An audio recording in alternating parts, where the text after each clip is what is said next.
የአዲስ አበባ ከንቲባ አዳነች አቤቤ እሷን እንድትሞት የሚደረጉ ደብተሮች ናቸው። የመዲናችን አዲስ አበባ ከንቲባ የሆኑት ክብርት አዳነች አቤቤን የሚመለከት አስደንጋጭና በአስቸኳይ ሊደመጥ የተገባ ትንቢታዊ መልእክት ከእግዚአብሔር ሰው ተላለፈ። ከንቲባዋ እንድትሞት እየተደረገ ያለ ነገር አለ። ጦርነት እንዲሆን አድርጎ ልጆችን ለመብላት የተዘጋጀ አለ። ንቁ፣ ልጆቻችሁን ገንዘባችሁን ሊነጥቃችሁ የወጣ አለ። በከንቲባ አዳነች አቤቤ ላይም የሚሆነው ነው። በጥቂት ጊዜያት ውስጥ ሞታቸውን ትሰማላችሁ ሲል አስደንጋጭ ትንቢታዊ መልእክትን በነቢይ አማኑኤል ዳባ ተላልፏል። ትንቢታዊ መልእክቱ ምን ይሆን? በክብርት ከንቲባ አዳነች አቤቤ ላይስ የሚሆነው አስደንጋጭ ትንቢት ምን ይመስላል? የሚሉትን እንዲሁ በዝርዝር ይዘናል። በቆይታችሁ ታደምጡታላችሁ። በሌላኛው መረጃችን ክርስቲያኖች መገደላቸው ቀጥሏል። በወንጌል አማኞች ላይ እየደረሰ ያለው ተደጋጋሚ ጭፍጨፋ፣ ተደጋጋሚ ጥቃት፣ የማምለኪያ አዳራሽን ማቃጠል፣ አማኙን መግደል ተጠናክሮ የቀጠለ ይመስላል። በአክራሪ ቡድኖች ምክንያትም በወንጌላውያኑ ላይ እየደረሰ ያለው የግፍ ግፍም እጅግ ይዘገንናል። ቤተክርስቲያንን ከማቃጠል አማኞች ላይ ጭፍጨፋ ከማካሄድ አልፎም የሞቱ አካላቶችን ለሚዲያ ግብአት እያዋሉ ይገኛሉ። ይህ አሳዛኝና አሳፋሪ ተግባር በየት አካባቢ ተፈጠረ? የህግ አካላትስ ምላሽ ምን ይሆን? አሁንስ በሞኒታ ላይ ይገኛሉ? የሚሉትን በዝርዝር ይዘንላችኋል። በቆይታችሁ ታደምጡታላችሁ። በስተመጨረሻም የታላቂቷ ቤተክርስቲያን ምልክቶች በዘመን ቤተክርስቲያን ላይ የለም። በታላቂቷ ቤተክርስቲያን ላይ ነጻነት የሌላቸው በየምዕራፍ መሪዎቻቸው እስር ቤት የሚገቡና የሚገደሉባቸው፣ ህብረተሰብ አንቅሮ የተፋቸው፣ እድር ላይ የተወገዙ ነበሩ። ነገር ግን ቤተክርስቲያን ላይ ታላቅ ነገር ይታይ ነበር። አሁን ላይ ዝም ብሎ ዘምሮ መለያየት ለማሰብ ጊዜ ያጣ ትውልድ ሆኖ መሽለኩን ነው የሚያውቀው። ለዘመኗ ቤተክርስቲያን ይህ ያስፈልጋታል። የዘመን ቤተክርስቲያን ለታላቋ ቤተክርስቲያን አትተጋም ሲሉ የእግዚአብሔር ሰው ፓስተር እንዳልካቸው እውነታውን ለዚህ ዘመን ቤተክርስቲያን ተናግረዋል። የፓስተሩ መልእክት እኛም በመረጃችን ይዘንላችኋል። በቆይታችሁ ከአንደበታችሁ ታደምጡታላችሁ።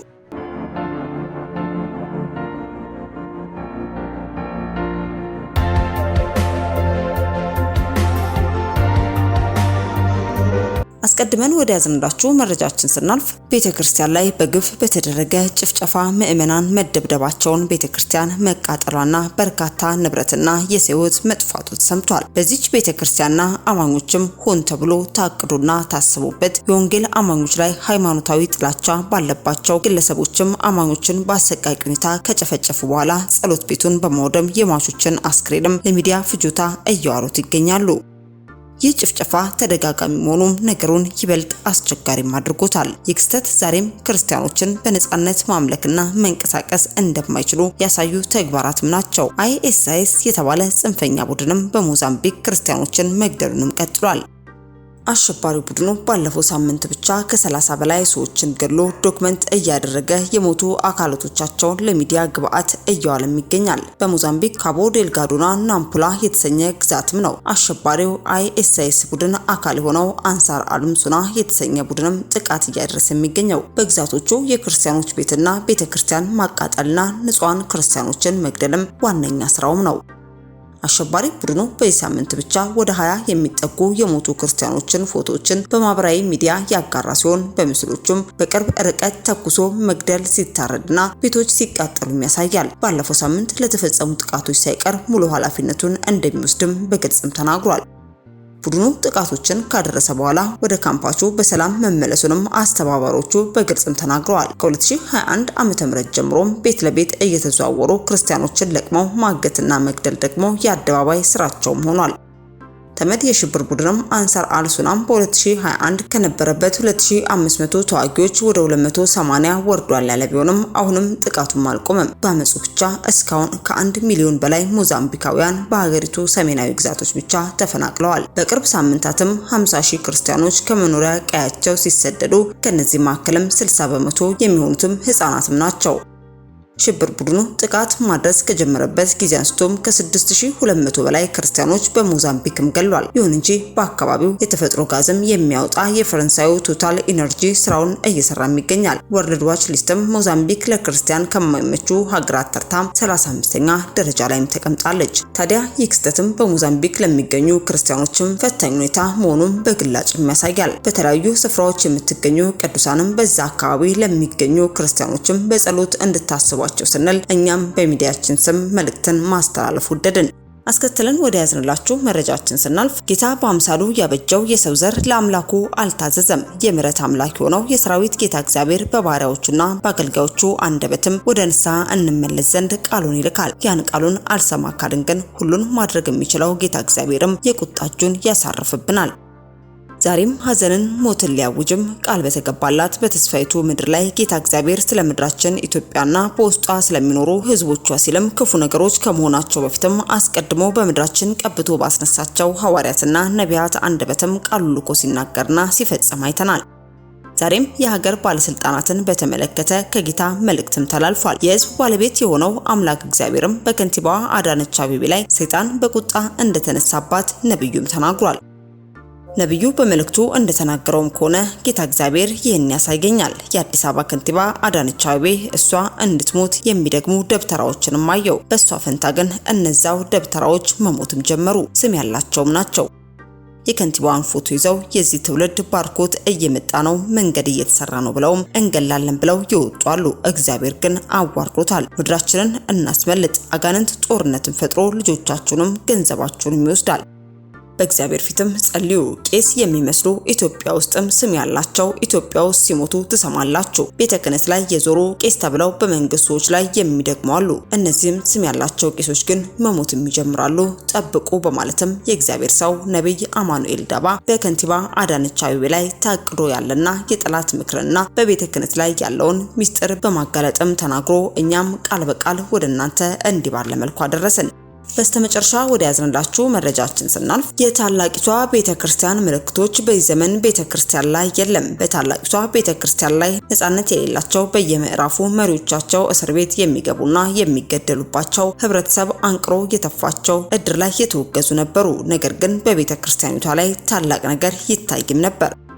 አሁን ላይ ዝም ብሎ ተዘምሮ መለያየት ለማሰብ ጊዜ ያጣ ትውልድ ሆኖ መሽለክን ነው የሚያውቀው። ለዘመኗ ቤተክርስቲያን ያስፈልጋታል።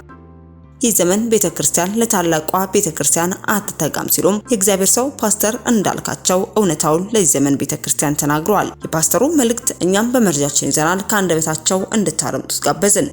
መነሻ እንዲሆነን የሐዋርያት ሥራ ምዕራፍ 2 ከቁጥር 43 እስከ 47 እና የሐዋርያት ሥራ ምዕራፍ 4 ቁጥር 33 ሁለቱን ነው ማነበው። የሐዋርያት ሥራ ምዕራፍ 2 ከቁጥር 43 እስከ 47 እንደዚህ ይላል። ነገር ግን በሰው ሁሉ ፍርሃት ሆነ፣ በሐዋርያትም እጅ ብዙ ድንቅና ምልክት ተደረገ። ያመኑትም ሁሉ አብረው ነበሩ። እስቲ አብረው ነበሩ በሉ።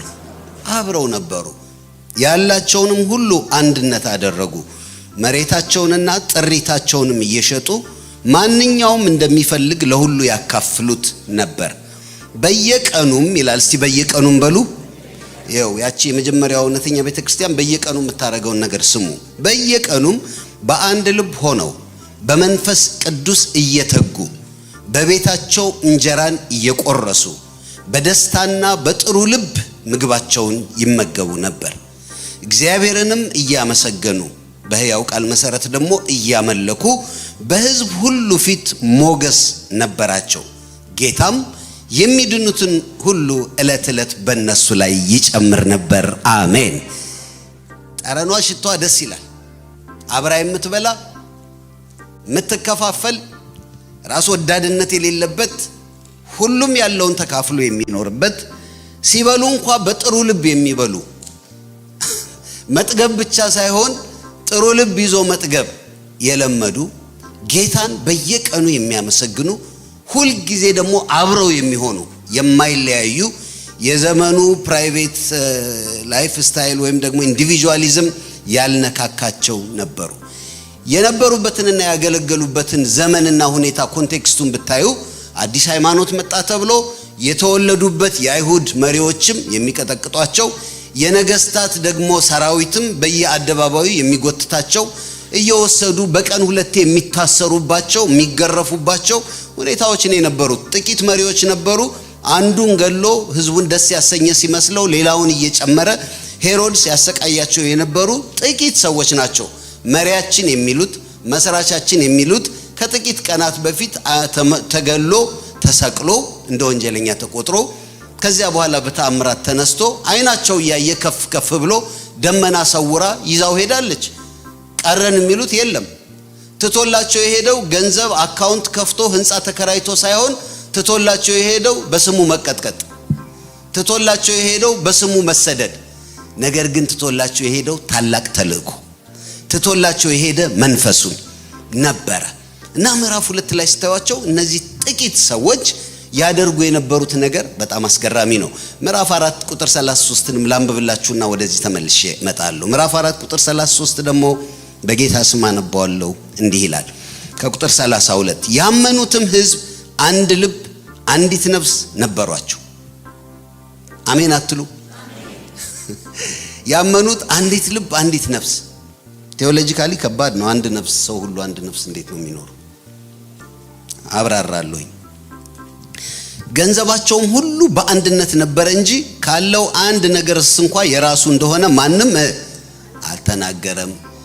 በዚህ ዓመት መሪ ራእያችን በ2026 የሁላችሁም ባንክ አካውንት ዘግተን አንድ ማድረግ ነው።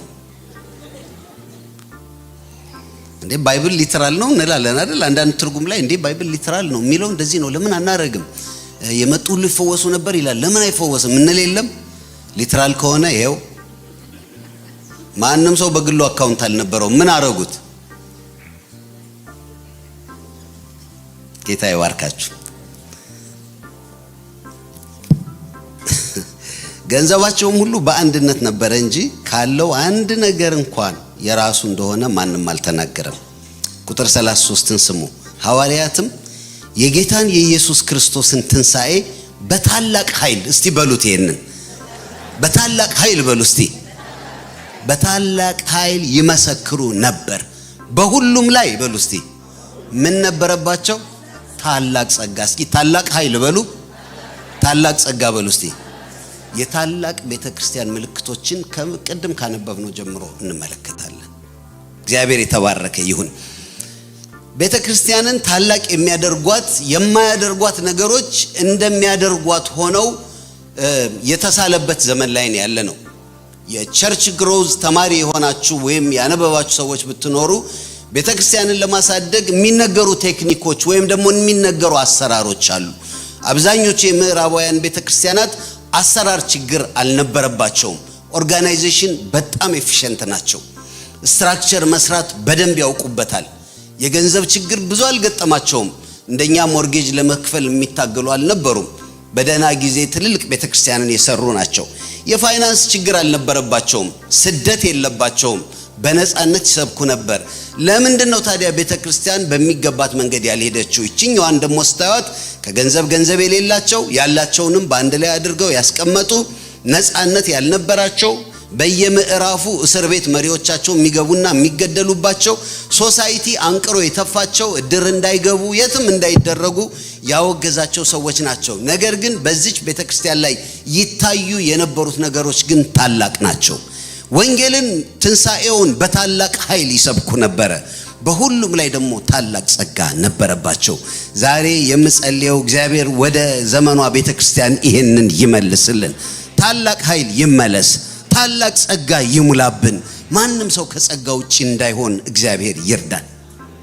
ታላቅ ኃይል መጀመር የምፈልገው ከምዕራፍ 2 ቁጥር 47 ላይ ነው። ምንድነው የሚለው? በየዕለቱ ምግባቸውን በጥሩ ልብ እየበሉ ነው እግዚአብሔርን እያመለኩ በሕዝብ ሁሉ ፊት ሞገስ ነበራቸው።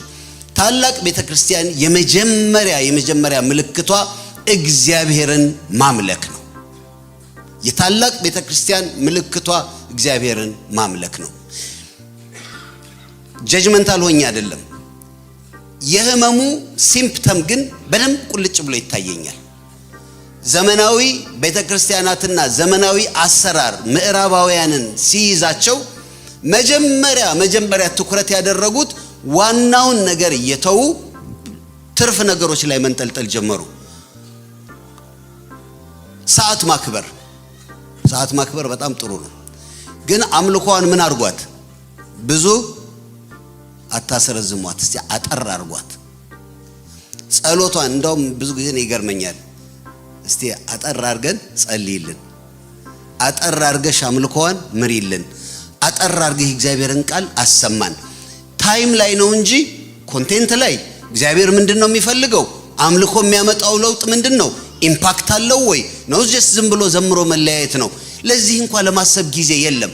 ሁሉን ነገር በታይም አድርጎ ሽልክ ፊላደልፊያ በነበርኩበት ጊዜ በጣም ረጅም እናመልካለን። አንድ ወንድም ፍሬድ የሚባል ጓደኛ ነበርኝና ጋብዣው ፓስተር ነው መጥቷየን እንዴት ጊዜ ወስደን እንደምናመልክ እንዴት ጊዜ ወስደን እንደምንጸልይ ያልበቃ ብሎ ፕሮግራም አልቆ ደግሞ 1 ሰዓት አንጋውት እናደርጋለን። አምባሻ ስንበላ የቅመም ሻይ የምታፈላ እህት ነበረች ሙና የምትባል ስንጠጣ አንዳንዴ ያላሰበውን ሁሉ ነው ስቦ የሚያስገባ ሽታው መንገድ ዳር ነበር የምታፈላው ሻይ ማለት ነው። እና መጣና ጠየቀኝ እንዴት ነው ይሄንን ዴቨሎፕ ያረጋችሁት? የነሱ አምልኮ ጊዜያቸው 1 ሰዓት ናት ጠቅላላው።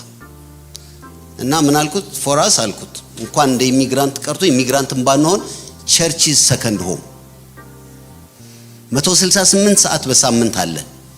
ከ168ቷ ሰዓት ውስጥ 3 ሰዓት በእግዚአብሔር ቤት ውስጥ ማጥፋት ለኛ በጣም ትንሹ ነገር ነው አልኩት። በሄደበት ቦታ ሁሉ ይናገር ነበር ቸርች ኢዝ አወር ሰከንድ ሆም አለ እያለ ስለኔ ይናገር ነበር።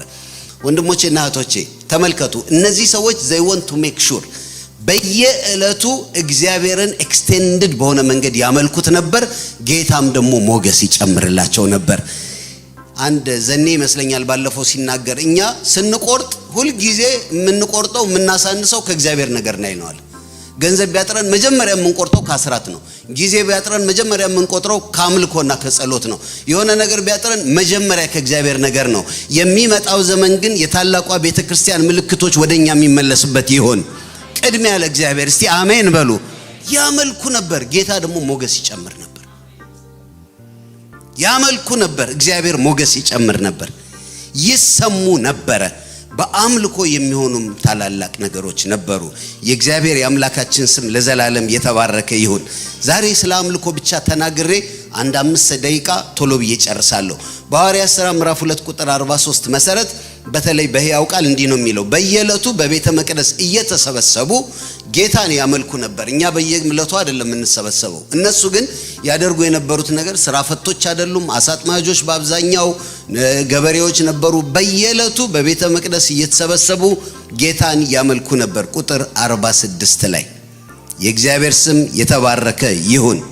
ምንም በስደት ቢያልፉ፣ ምንም በስራትና በግርፋት ቢንገላቱ፣ ሁኔታዎች አመች ባይሆኑ፣ ኤር ኮንዲሽን የሆነ ቦታ ባይኖራቸው፣ የሚቀመጡበት ነገር ባይኖራቸው፣ የትም ቦታ ሆነው በቤትም በቤተ መቅደስም ግን እግዚአብሔርን ያመልኩ ነበር። የተወሰደብን ያምልኮ ህይወት ወደኛ ይመለስልን። ብንጸልይ ለራስ ጉዳይ ነው፣ ብንማር እኛ እንድናውቅ ነው። አምልኮ ግን ለእግዚአብሔር ነው። በጣም ኢምፖርታንት የሚሆነው በዚህ ምክንያት ነው ወገኖቼ። ለጸሎት ስንመጣ ብዙ የኛን ጉዳይ ይዘን ነው የምንመጣው።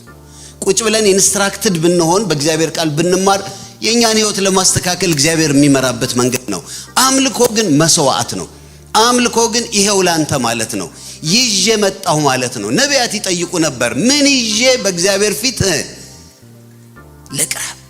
እንደዚህ ብላችሁ ጠይቃችሁ ታውቃላችሁ? ሌትሊ እሑድ ጠዋት ስትነሱ አስባችሁ ታውቃላችሁ? በመኝታችሁ አስባችሁ ታውቃላችሁ? ዶንት ቴክ እግዚአብሔር ቤት መምጣትን ካዡዋሊ። እሑድ ስለሆነ አይደለም የሚሄደው፣ ምን ይዤለት ልሂድ? ምን ይዤ ልቅረብ? ይሄ ብሉይ ኪዳናዊ አስተሳሰብ አይደለም ወገኖቼ። ምናልባት እዚህ ጋር ምተን ምን ሰዋው ነገር ላይኖር ይችላል። ሮሜ 12 ግን ሕያው የሆነውን ቅዱስ ሰውነታችሁን ለእግዚአብሔር ሰውለት ይላል። ኮርፖሬት ወርሺፕ በጋራ የምናደርገው አምልኮ እጅግ በጣም ትልቅ እንደሆነ የእግዚአብሔር ቃል ይነግረናል። የአምልኮ ግብ በደንብ ስሙኝ። ይሄንን ዕብራውያን ምዕራፍ 12 ቁጥር 28 ላይ እንደተጻፈው የአምልኮ ግብ እግዚአብሔርን ደስ ማሰኘት። አጠገባችሁ ላለ ሰው ንገሩት፣ የአምልኮ ግቡ አንተን ማስደሰት ሳይሆን በሉት። ሴት ከሆነች አንተ እንዳት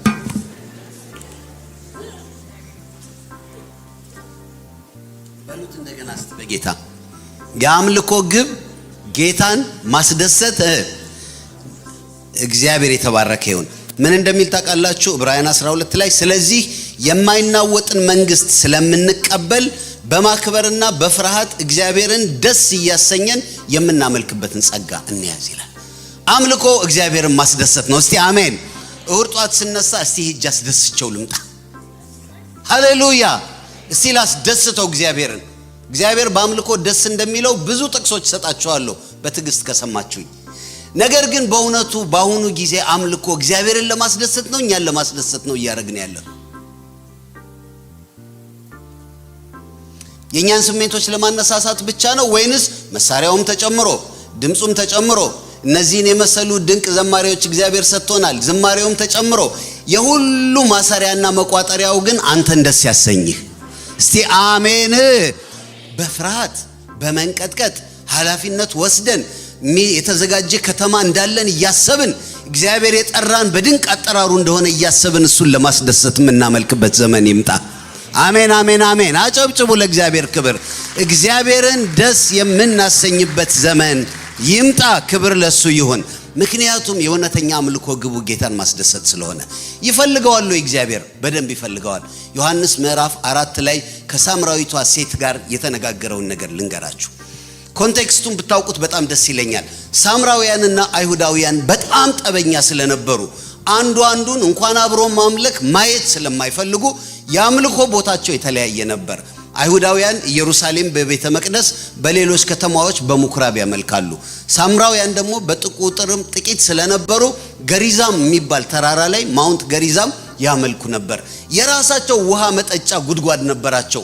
አባታችን ያዕቆብ ሰጠን የሚሉት እነዚያም የራሳቸው የሚጠጡበት they don't want to cross each other በፍጹም የሚጸያየፉ ሰዎች ናቸው። በእነዚህ ሊነካኩ በማይፈልጉ በዘር በሃይማኖት በቀለም በተለያዩ ሰዎች መካከል በቋንቋ በተለያዩ ሰዎች መካከል ግድግዳ ሰባሪው ድንበር ሰባሪው ጥላቻ አስወጋጁ የእግዚአብሔር ልጅ መጋረጃውን ገልጦ ብቅ አለ። እስቲ አሜን። እሱ ባለበት ጥላቻ የለም። እሱ ባለበት ልዩነት የለም። አይሁዳዊ መምህር መሆኗን እያወቀች ሄዶ ቁጭ ብሎ እሷ ጉድጓድ ላይ ያነጋገራት አለች። እሷም የገረማት እሱ ነው። አንተ አይሁዳዊ ስትሆን ከኔ ከሳምራዊቱ እንዴት ውሃ ትለምናለህ? ኢየሱስ ደግሞ ነገራት። የሚያስገርመው እኔ ካንቺ ውሃ መለመኔ ሳይሆን አንቺ እኔን አለመለመንሽ ነው። አልገባሽም? እኔ ድንበር ሰባሪ ነኝ፣ ጥላቻ አስወጋጅ ነኝ። በሰው መካከል ሰው የሚያሰምረው መስመር አልወደውም። በምድራችን ላይ የገነነ ልዩነት፣ ጥላቻ፣ ዘረኝነት በኢየሱስ ስም የተወገደ ይሆን። ቤተክርስቲያን እውነተኛና ትክክለኛዋ ቦታዋን ብትይዝ ይሄ ይሆን ነበር ወገኖቼ።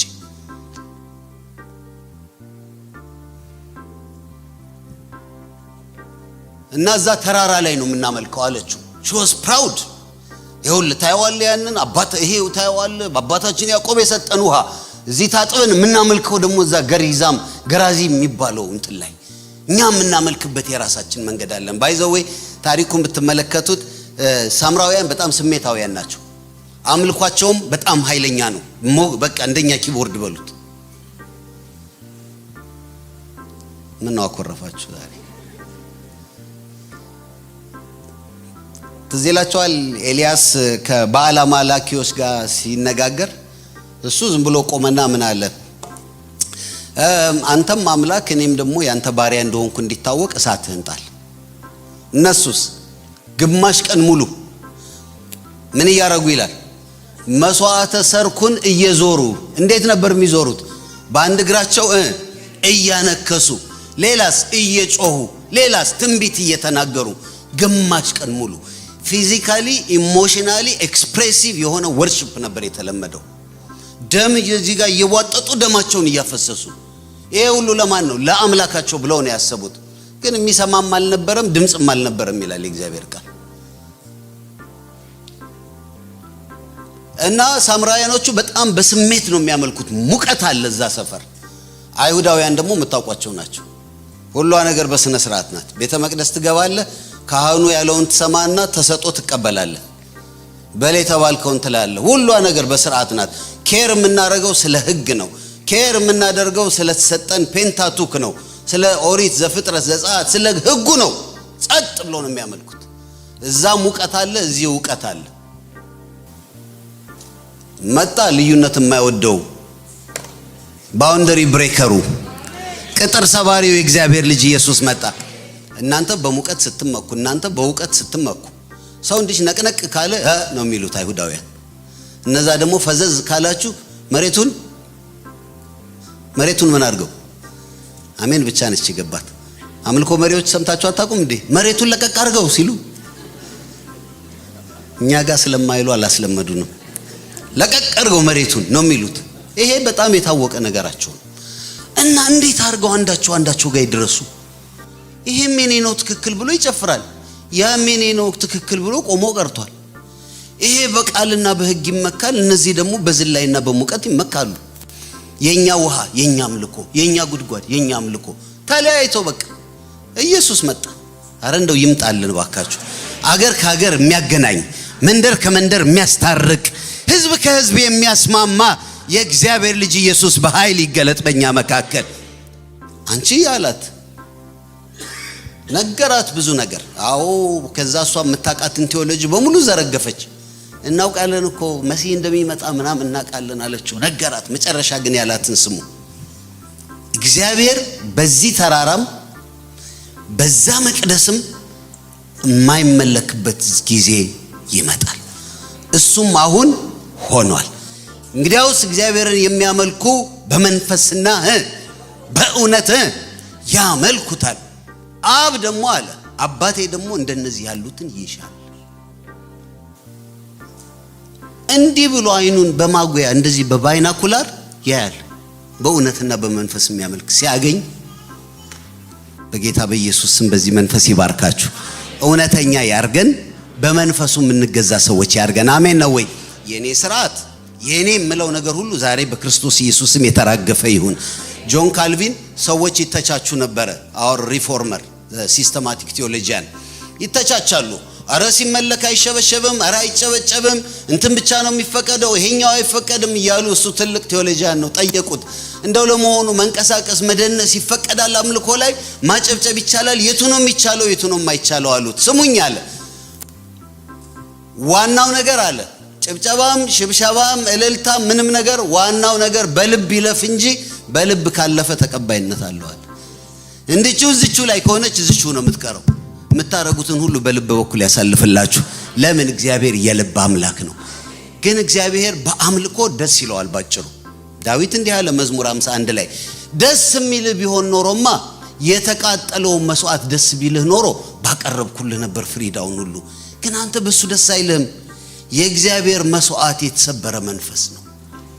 አንተ መንፈስ ነው የምታየው፣ አንተ ልብ ነው የምታየው፣ አንተ ውስጥን ነው የምታየው። ሰው ውጭ ያያል፣ በውጭ ይፈርዳል። ሰው ውጭ ያያል፣ በውጭ ይለካል። አንተ ደግሞ ውስጥ ብቻ የምታይ አምላክ ነህ። ስለዚህ ባቀረብኩልህ ነበር ደስ የሚል ቢሆን ኖሮ አለ የሚባለውን ፍሪዳ እያረድኩ ባቀረብኩልህ ነበር። ወገኖቼ ከዚህ በኋላ ቀርቶ ያለውን ዘመናችንን በእጃችን ብቻ ሳይሆን በልባችን የምናመልክበት ዘመን ይምጣልን። በእግራችን ብቻ እያሸበሸብን ሳይሆን ልባችን የሚንበረከክበት ዘመን ይምጣ። አሜን። የእንዱ መዝሙር ነው ልቤ ይንበረከክልህ የሚል የልቤ ጉልበት ይንበረከካል።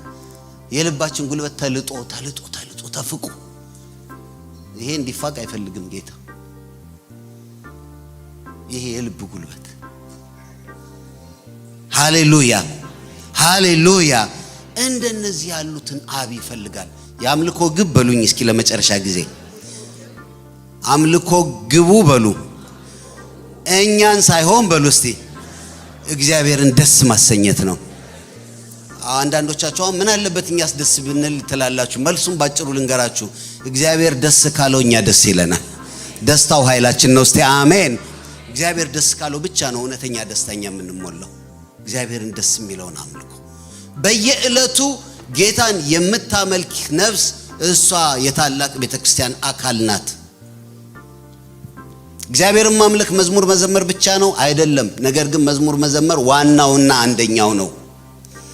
አምልኮ መስዋዕት ነው። አምልኮ ራስን መስጠት ነው። አምልኮ ያለንን ማቅረብ ነው። አምልኮ እግዚአብሔርን መወደስ ነው፣ ማመስገን ነው፣ ዲክሌር ማድረግ ነው። አንተ ብቻ ነህ ብሎ ማምለክ ነው። እምናመልከውን አውቀን እንድናመልክ እግዚአብሔር ይርዳን። እስኪ እኛ የምናመልከው በሉ እስቲና ጮሁ። ወገኖቼ አዝናለሁ። ሶሻል ሚዲያ ላይ ማንም ተነስቶ ስለኛ ኢየሱስ ስለኛ እግዚአብሔር ሲናገር አብያተ ክርስቲያናት ምንም እንዳልተባለ ጸጥ በማለታቸው አዝናለሁ። ኢየሱስ ከየትኛውም የሃይማኖት መሪ ተፈልፍሎ የወጣ አይደለም። እሱ ዓለም ሳይፈጠር ነበረ። ክብር ለሱ ይሁን። እሱ የፍጥረት ጌታ ነው። እሱ የቤተ ክርስቲያን ራስ ነው። እሱ የኔና የናንተ አዳኝ ነው። የዚች ተስፋ ቢስ ዓለም ደግሞ ተስፋው ኢየሱስ ብቻ ነው። ካባ ገዳም ይሁን ካባ ጉራቻም የወጣ አይደለም። በድፍረት ወጥቶ አንድ ሰው ኢየሱስ እኮ አያንቱ ነው ከሱ ነው የተማረው ብሎ ሲናገር ዝም የምትል ቤተ ክርስቲያን ዛሬ እናገራለሁ። አምልኮ ዲክሌር ማድረግ ነው። አየሩ ይስማ፣ አገሩ ይስማ፣ ሰይጣን ይስማ፣ ህዝብ ይስማ፣ መንግስት ይስማ። እኛ የምናመልከው ኢየሱስ በዮሐንስ 4 ላይ ያወጀለት በእውነትና በመንፈስ የሚመለክ መላእክት የሚሰግዱለት ሽማግሌዎች ዘውዳቸውን የሚያኖሩለት ዓለምን የሰራ በቃሉ ደግፎ የሚያኖር በመጨረሻው በፍርድ የሚገለጥ የኢየሱስ ክርስቶስ አምላክና አባትን ነው የምናመልከው። እኛ የሚሻሻል ሪቫይዝ የሚደረግለት በየቀኑ ሰው እየረዳው ፊሎሶፊ የሚጨምር አምላክ የለኝም። we have to declare this። እዚህ መተን ስንሰብክ፣ እዚህ መተን ስንዘምር ይሄንን እየተናገርን ነው ወገኖቼ። አንተም ብቻ ነው የማመልከው፣ የማውቀውም አንተም ብቻ ነው። ነገ ሌላውን ፍቅር ሲዝምም ተነስቶ የፈለገውን ይናገራል። ቤተ ክርስቲያን ጸጥ ትላለች ምንም እንዳልሆነ። የማይመለከታት ነገር ላይ ግን ወጣ ትናገራለች በየቴሌቪዥኑ። this is a call for action። እግዚአብሔር እያዘነ ነው። እንደ ኤልያስ አይነት ሰዎችን ጌታ ያስነሳልን። ሲአሜን። ፒኤችዲ አይደለም ሚሊዮን ሳይንቲስት ተሰብስበው የፈለገውን ኦፒኒየን መስጠት ይችላል። በኦፒኒየን የማሻሽለው ጌታ የለኝም። እኔ የማመልከው የጥንቱን እግዚአብሔርን ነው፣ ያለና የነበረ ወደፊትም የሚኖር አልፋና ኦሜጋ መጀመሪያና መጨረሻው የኢየሱስ ክርስቶስን አምላክና አባት ነው የማመልከው። አመልካለሁ ይሄንን ታላቅ ጌታ፣ አመልካለሁ ይሄንን ታላቅ ጌታ። ብዙዎች መስዋዕት ከፍለውለታል። እሱን አመልካለሁ ለማለት አናፍርም። ጌታ የተባረከ ይሁን። ያላፈረብንን ጌታ አናፍርበትም ወገኖቼ። አምልኮ ዝም ብሎ መዝሙር ዘምሮ ስሜትን አርክቶ መሄድ አይደለም። ኢትስ አ ዲክላሬሽን። አጋንንት በሞላው አገር ውስጥ እኮ እየጠረመስን እየገባን ነው። በመንፈስና በእውነት ይህንን ጌታ እናመልከዋለን። እኔም ማመልከው እሱን ነው የሚል ሰው ረጅም ጭብጨባና እልልታ። የሚፈበረክ አምላክ አላመልክም። የሚሻሻል ጌታ የለኝም። ሰው የሚሰራው ጌታ የለኝም። ሰው የሚሰራው ጌታ አላመልክም። እኔን የሰራኝን ጌታ ብቻ ነው ማመልከው። ማንም እየተነሳ የፈለገውን ኦፒኒየን መስጠት ይችላል። ያለ ምንም ፍርሃት ነው ይሄንን የምንናገረው። ያለ ምንም ፍርሃት የራሳቸውን አምላክ ማምለክ ይችላሉ። ማንም ሰው መብቱ ነው። ይሄንን አልዘነጋውም። የኔን አምላክ ግን ዲፋይን አያረግልኝ። አሜን። ዲፋይን እንዲያደርግም እኛ አንፈቅድለትም። በእውነት ነው የምላችሁ። ይሄ ስሜታዊነት አይደለም። ይሄ እግዚአብሔርን የሚያስቆጣ ነገር ነው። ምድራችን ተጨማሪ ከርስ ያስፈልጋት፣ ተጨማሪ እርግማን ያስፈልጋት፣ ተጨማሪ ውሸት ያስፈልጋት። አትፈሩ፣ በጌታ ምንም አትፈሩ፣ አትፍሩ። ኢየሱስ ክርስቶስ ጌታ ነው። የተባሉ ሁሉ አልፈዋል። ሁሉም በየተራ ሁሉም ያልፋል። ማርክሲዝም ሌኒኒዝም ተነስቶ ከነጭራሹ የለምም እኮ ብሎን ነበር። እነሱ የሉም፣ እሱ ግን ዛሬም አለ። እሱ ግን ዛሬም እየገዛ አለ። ሃሌሉያ። ሁሉም በየተራ ያልፋል። እኛ የምናመልከው የኢየሱስ ክርስቶስን አምላክና አባት፣ መላእክት ሲያዩት ዝም ብለው መቆም የማይችሉትን የሚደፉለትን በፊቱ 24ቱ ካህናተ ሰማይ የኛ አይገባንም እያሉ አክሊላቸውን እያኖሩ ከፊቱ የሚወድቁለትን የጥንቱን የአብርሃም የይስሐቅ ያዕቆብን አምላክ ነው የምናመልከው። እኛ ዛሬ ስም ልታወጣለት አትችልም። የፈለከው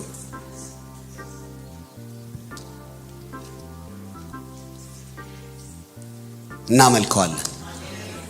አላፍርም። በጌታ የማያፍር ሰው ካለ ለእግዚአብሔር ክብር ይስጥ። በዚህ ጌታ አላፍርም፣ አላፍርም፣ አላፍርም፣ አላፍርም።